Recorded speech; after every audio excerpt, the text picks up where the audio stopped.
Rabbi Friedman. Thank God it's Tuesday.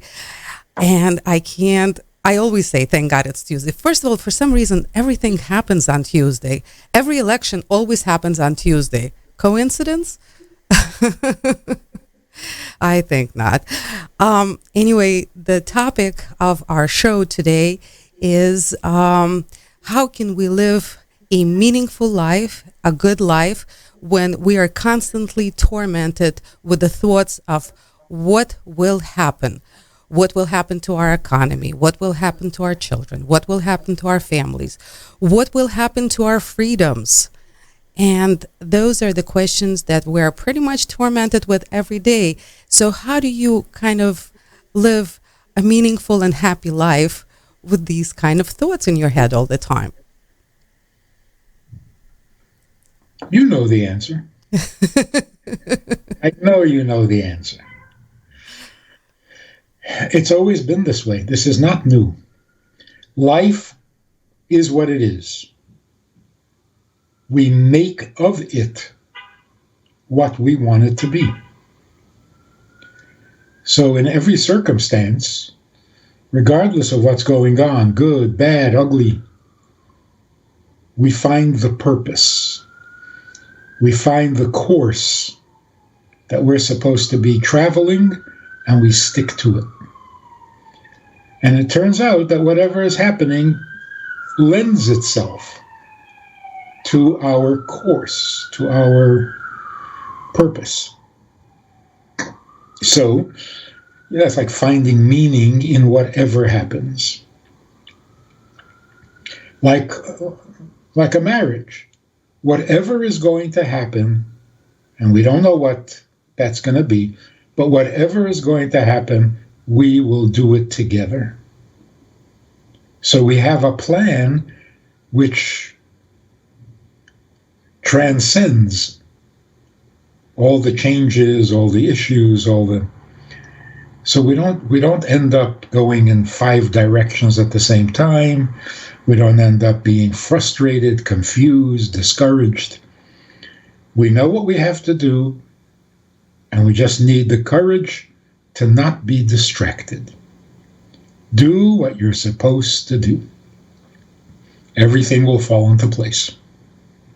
Rabbi Friedman, but the scariest thing that is on everybody's mind, whenever I speak to somebody, they're always concerned mostly about what's going to happen to our children. This is the biggest scare for everybody right now because of where the world is going. So the questions are our children ever gonna get married? Are they gonna be able to cope with life the way we're going? Are we ever gonna have grandchildren? Are they are they gonna keep their gender? I don't know. There's so many questions because it seems that the biggest threat is with the children. So in a practical sense, how do we stay happy and positive in direction of what is going to be happening to our children? We can't be passive about it and just going to sit and worry what's going to be. What do you want should be? And what are you doing to make that happen? We're not helpless. And we shouldn't just be thinking of fate, what's going to happen. We don't know what's going to happen. We know what we want and we know what we should. We want our kids to be healthy. We want them to be moral. We want them to be good. And yes, we want grandchildren. So what are we going to do to make that happen? And no effort will be wasted. So it makes it, in a sense, it makes it even clearer, sharper, more definite. Seeing the craziness makes us more determined to put our children on the right path, to give them the right information, the right inspiration. We're almost desperate to be good. Isn't that a nice thing? It's a lovely thing, but still, the very, very practical. For instance, education. We know that the schools are doing a number on the children these days. So the question is, what do we do? Do we send them to school? Do we homeschool them? Do we find some other ways of educating them? I mean, the real practical aspect of the situation. It would be a wonderful thing to send them to a private school that teaches what you want them to learn. This is America. You get to educate your children the way you want. So find the school that suits you best and send your kids to that school. Don't be a victim of the public school system. That's number one. And number two, every bad news, every ridiculous headline, every negative development is an opportunity to bring up the subject, to talk about it, to make fun of it, like to tell your children, look how ridiculous this is. People are out of their minds. So it's a great opportunity to clarify moral issues. So instead of being intimidated, take advantage. Rabbi Friedman, but the bigger problem is with kids that are no longer in the parents' control, which is teenagers, young adults. Young adults are not really children, but still they kind of are. And this is where the society is completely, in some cases, I'm not going to be beat around the bush, actually brainwashes the youth of today's society. How do parents deal with that? That is much harder than a little child that you can sit down and who actually will still listen to you. It's not a matter of listening, really. You're not demanding any kind of behavior. You're educating. So you're not saying do this or don't do that. You're saying where's the intelligence? Where's the goodness? Where's the health? How is this positive? How is this going to end? Well, and according to them, it's on the other side, not on the side of morality and the goodness as we understand it. So explain what you understand so that others understand it as well. So it's not an authoritative statement, it's an intelligent observation. They're being brainwashed without intelligence. The antidote is to use intelligence, not to brainwash them in the other direction. So we're not competing. We're just immune to the craziness. Hopefully we're immune. So the crazier the world becomes, the easier it should be to show what's wrong. So people are intimidated by craziness, right? You see an insane person, it's very scary because they're unpredictable, they don't follow any rules, you never know what's going to happen next, and it can be very embarrassing. But it's just craziness. Not something that really needs to be intimidating. So if we can show the insanity of it, and that shouldn't be too hard. I think people are intelligent enough that if you speak logically, you make sense, you don't get into arguments or and also you're not putting down other people. You're just talking about the senselessness of the attitude, of the philosophy, of the lack of philosophy, whatever you want to call it. And by modeling, by showing it, you're not intimidated, you're not impressed, you're not confused. That new policy that the government just came up with, it can't work, it's going to backfire, people are not going to buy it, it's crazy. That's all. Rabbi Friedman, we're getting a lot of these conversations now finally in the media, in some media. I mean, for now, it's still the media that is called the conspiracy media, but nevertheless, even like Fox News, that is on the cusp of conspiracy media, has already some kind of sane, um, objective opinions that they're relating to the public. However, today is the day of the elections, and I'm sure some people are still hopeful that, their voices are going to be heard and they're going out to vote, and hopefully everything is going to be honest and clean and good. However, a year ago, am I being naive? However, about a year ago, not about a year ago, exactly a year ago, it was also an election day because it was also a Tuesday. It was a presidential election. And we had a show, and I was all positive and hopeful, thinking that, we'll get some good news out of it. And pretty much the world turned upside down after the elections. And I remember your words. Your words were, don't think you know anything.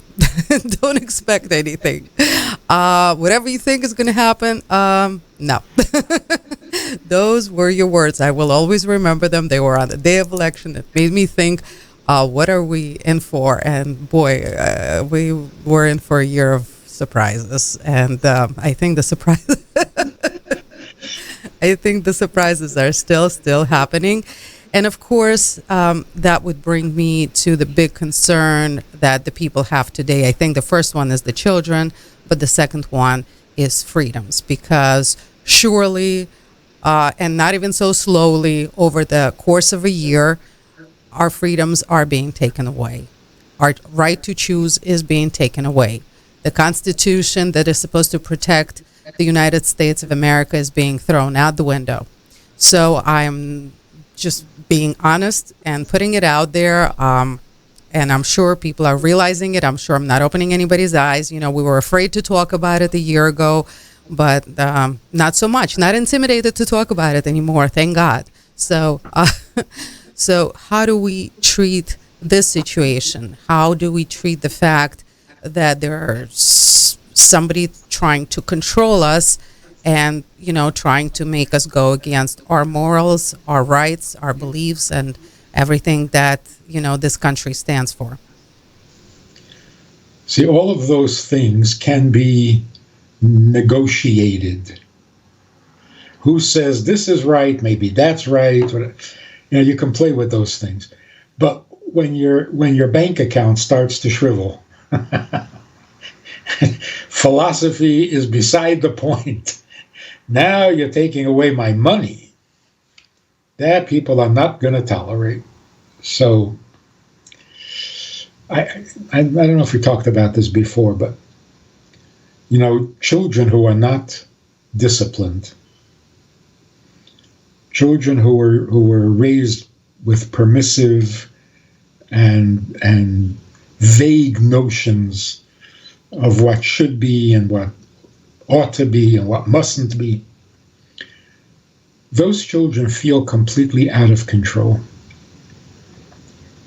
They are desperate for some rules, for some borders, for some definitions. Like, what am I doing? Who's doing what? What should I be doing? Why am I not doing? They become so desperate that if a government wants to take control of their lives, they think it's a good idea because they have no control. So children who are spoiled and children who are raised without any discipline will eventually become so desperate for discipline that they'll actually vote for a dictator. I know that's a contradiction in terms, but they will welcome a dictator. Somebody take control of my life because I'm out of control. Does that mean I'm going to lose all my possessions? I don't care. That's how desperate we become. So back in the 70s, early 60s, cults became very, very popular. particularly among the spoiled, the wealthy, the affluent, and the confused. They wanted freedom from their father's ways, from society's ways. So what do? So they join a cult where the cult leader takes your credit cards away, takes your car, takes your clothes, tells you what to wear instead, tells you to speak in a language you don't understand, tells you not to eat, not to drink, to fast. They even tell you who to marry. And it's all voluntary. These spoiled, rotten kids actually found pleasure in somebody taking over their lives, dictating their every move, from their diet to their language to their dress to their professions. It was shocking. I remember trying to argue with these kids. The man is taking away your money. Uh-huh. The man is dictating your whole life. You're letting him control your whole life. Uh-huh. So why don't you just let your father control your life? What's the difference? They were so desperate for discipline. And discipline doesn't mean being beaten with a brush. It means give my life some structure. Give it some shape, some direction, some borders. Tell me at least where I don't belong. Something. But this open-ended, whatever you feel, whatever you think is right, it's killing people. So the reason people are not reacting so strongly in the way we would expect them to react, how dare you tell me what I should call you or what I think of you? You want my opinion? I'll tell you my opinion. Don't tell me what my opinion should be. So it's thought control and it's speech control and it's, why are we putting up with this? Not only putting up for, we're voting for it. It's because we're desperate for some clarity. Right from wrong, up from down, male from female, good from bad. We're so desperate. So the more clear we make our own position, the more jealous people will be. How come you know what's going on? How come you have some control over your life? Where'd you get it? How'd you get it? So it is a moral showdown, not a political one. It's, the ultimate battle of the godly versus the ungodly, which has always been going on. And there's been some good times and not such good times, but now it's the final battle, once and for all. This confusion, which begins, of course, with other gods. That's the beginning of the end. If we can't even agree on God, it's all over. Because God is the purpose of everything. Well, if we can't even agree on that, then it will just deteriorate to more and more details until we have no Torah and no commentary. Hillel was able to say, this is the whole Torah, the rest is commentary. We're going to end up with no Torah, no commentary, and then the dictators move in and take control, and we're a disaster. The good news is that people are standing up. It's not being shown. You have to seek it out to see that people are actually taking a stand for what's right, moral, at least on the level that they understand it at this point.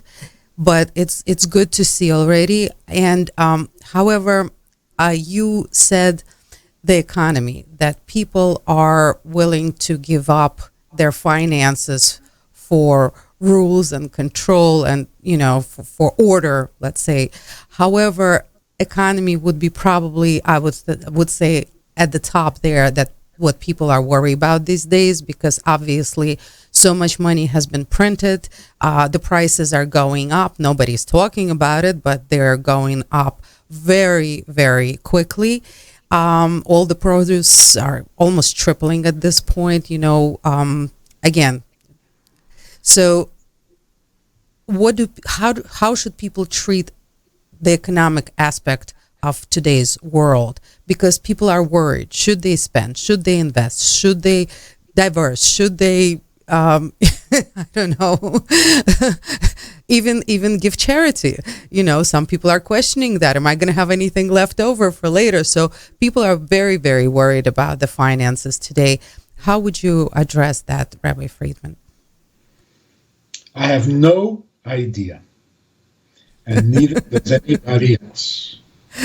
But I'm sorry, I'm going to interrupt. I do remember one of our programs where you said that people should not worry about money, that people are worrying about it. We touched upon it very, very quickly, never really went into this topic. So if you don't mind, you said that once. You said people should not worry about their finance. Why do you say that? Because it doesn't do any good. All the predictions you hear people say, there's going to be a recession, there's not going to be a recession, this is going to... And in the very same sentence, you say, I don't know what's going to happen next. So what are you predicting? Don't predict. Live your life the way a normal person lives. Don't be a victim to the craziness. So invest the way you would in normal times, give charity the way you would in normal times, or maybe even more, because people are really in need. Don't change anything. Don't take away what is definite because of some vague possibility. So until things become clear, you change nothing. Otherwise, you become a victim of the chaos. So don't go into chaos.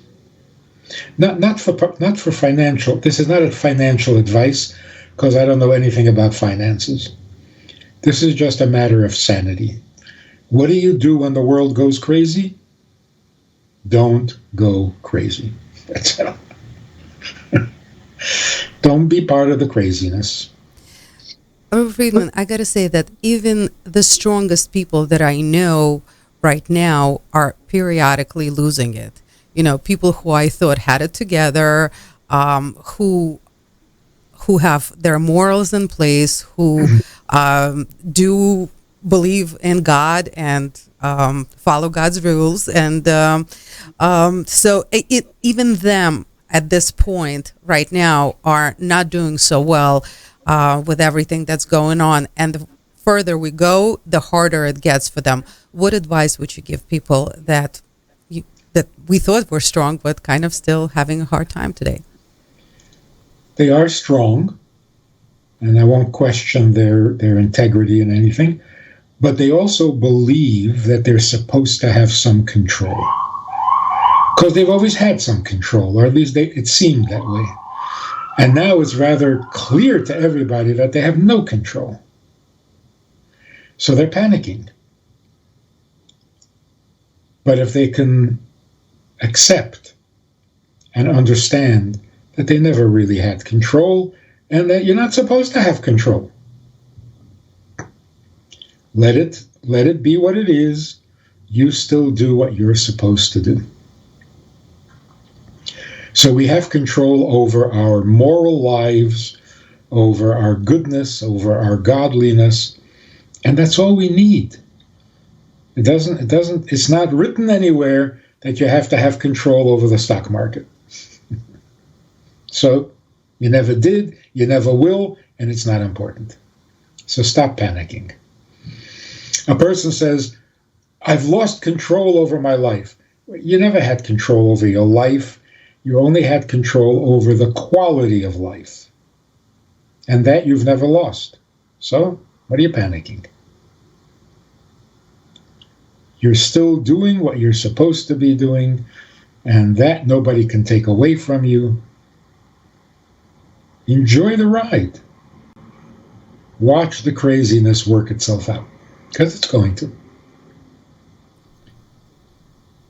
The question is, I know, I'm getting antsy all the time, but like everybody is. So I'm kind of speaking on everybody's behalf. How much longer and how much worse can it get than it is right now?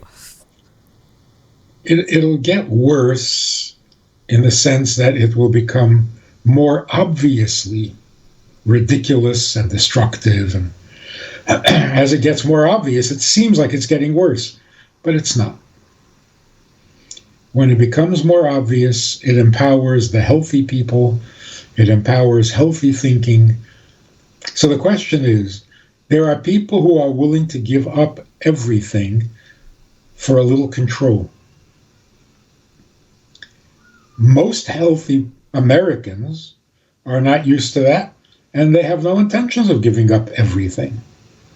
So the question is, where is that tipping point? Where are those people who are not willing to sacrifice for a false god? They don't want to worship an idol that demands all their money and all their loyalty and even their brains. People are not willing to give that away.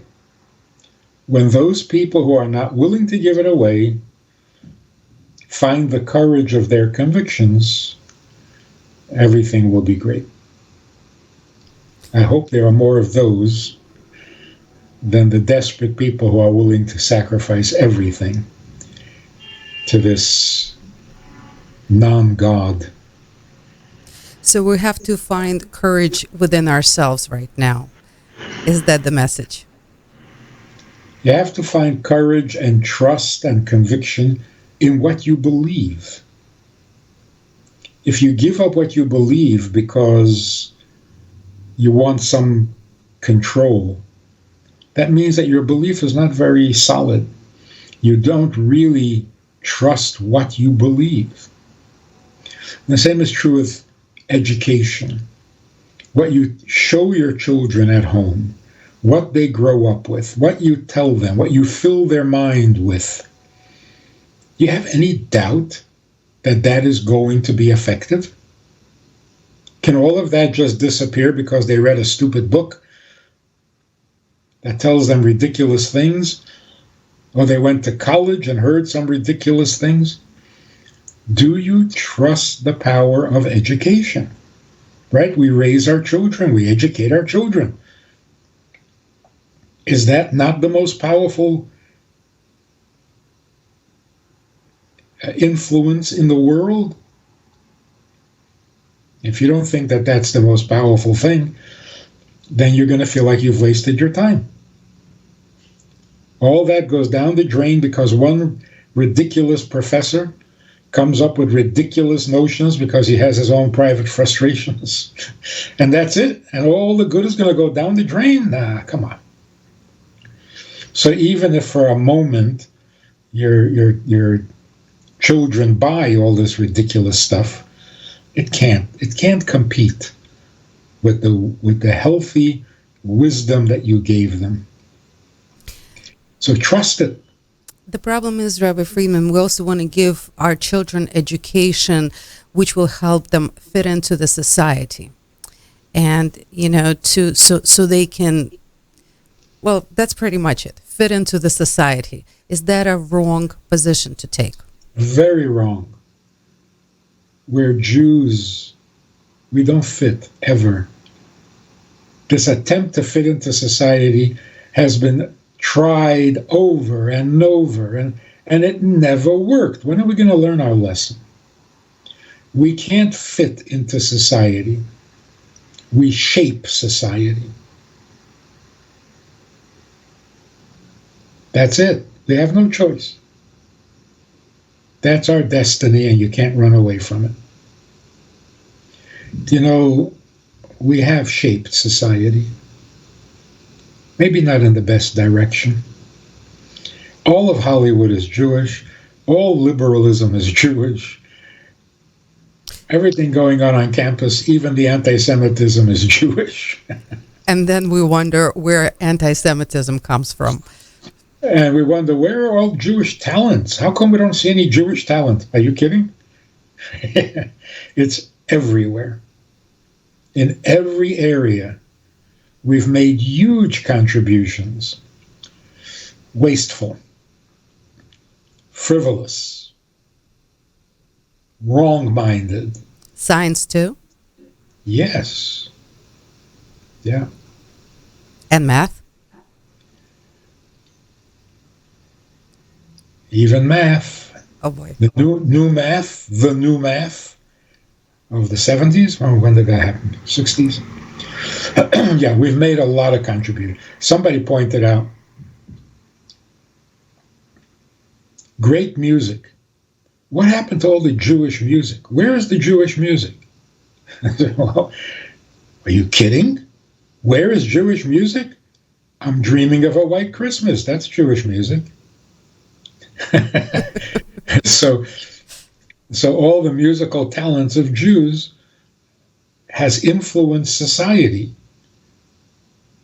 not in a Jewish direction. So we need to correct that.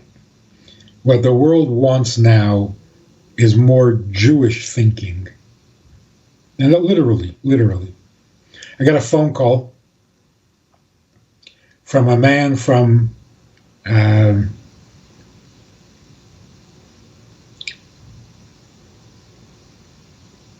East Africa.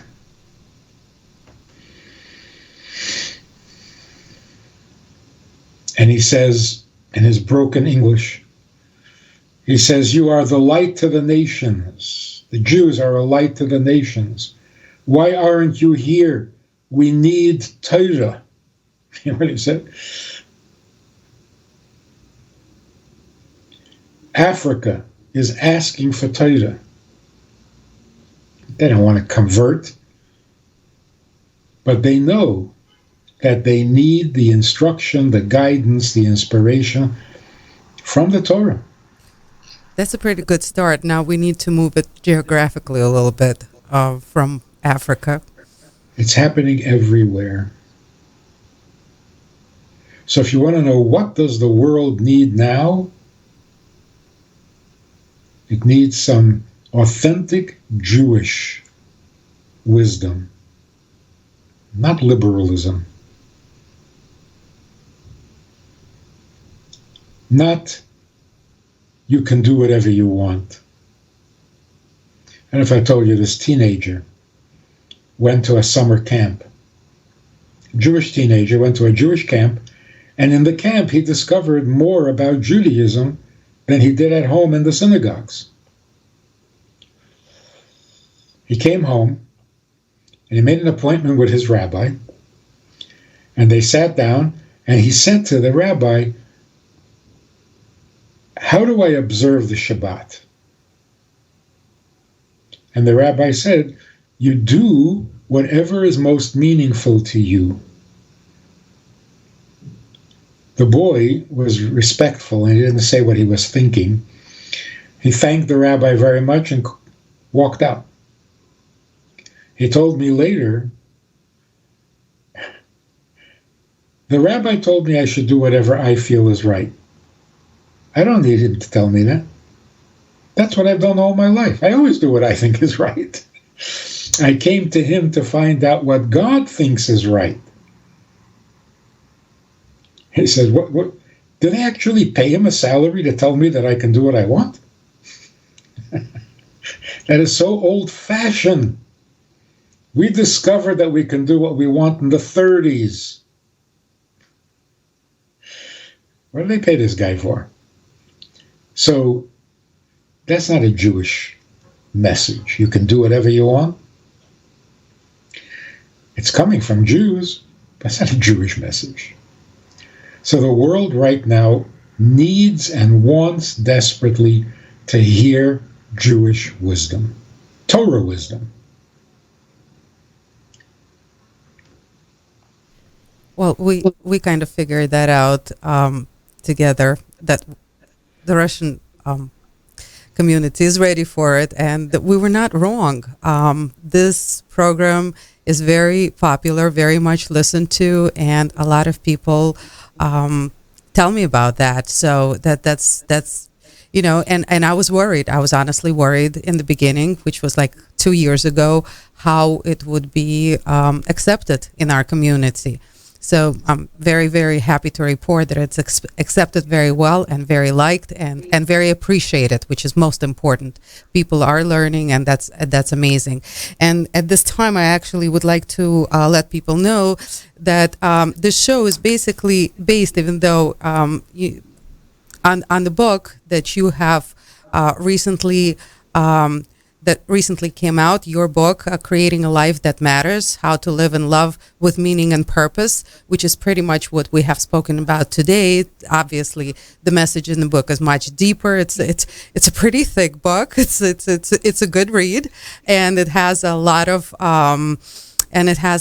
topics that it's covering, which is amazing. And I hope we'll be able to cover more topics from the book further in the show, because it's very, very important, especially in our time today, how not to lose track of what's important, and how to stay strong and how to stay positive, because unfortunately this is what people are losing these days, this optimism and positivity. People feel like they're helpless. A lot of people feel helpless these days, and this is something that I think hopefully maybe with your help, Rabbi Friedman, we'll be able to help people not feel helpless. That's a terrible feeling. Maybe a few words of advice right now. We have a few minutes left. So it's an amazing thing. People who lived under communism, under any kind of dictatorship, and they finally break out and are free of that dictatorship, you would expect them to become the most liberal, the most left, the most anarchic. No rules, no laws. Don't ever tell me what to do again. Doesn't happen. It's like coming out of Egypt, right? We gained our freedom. Really? We gained 613 commandments. What kind of freedom is that? We went from slaves to Pharaoh to slaves to God. We did not go to anarchy. We didn't go to liberalism.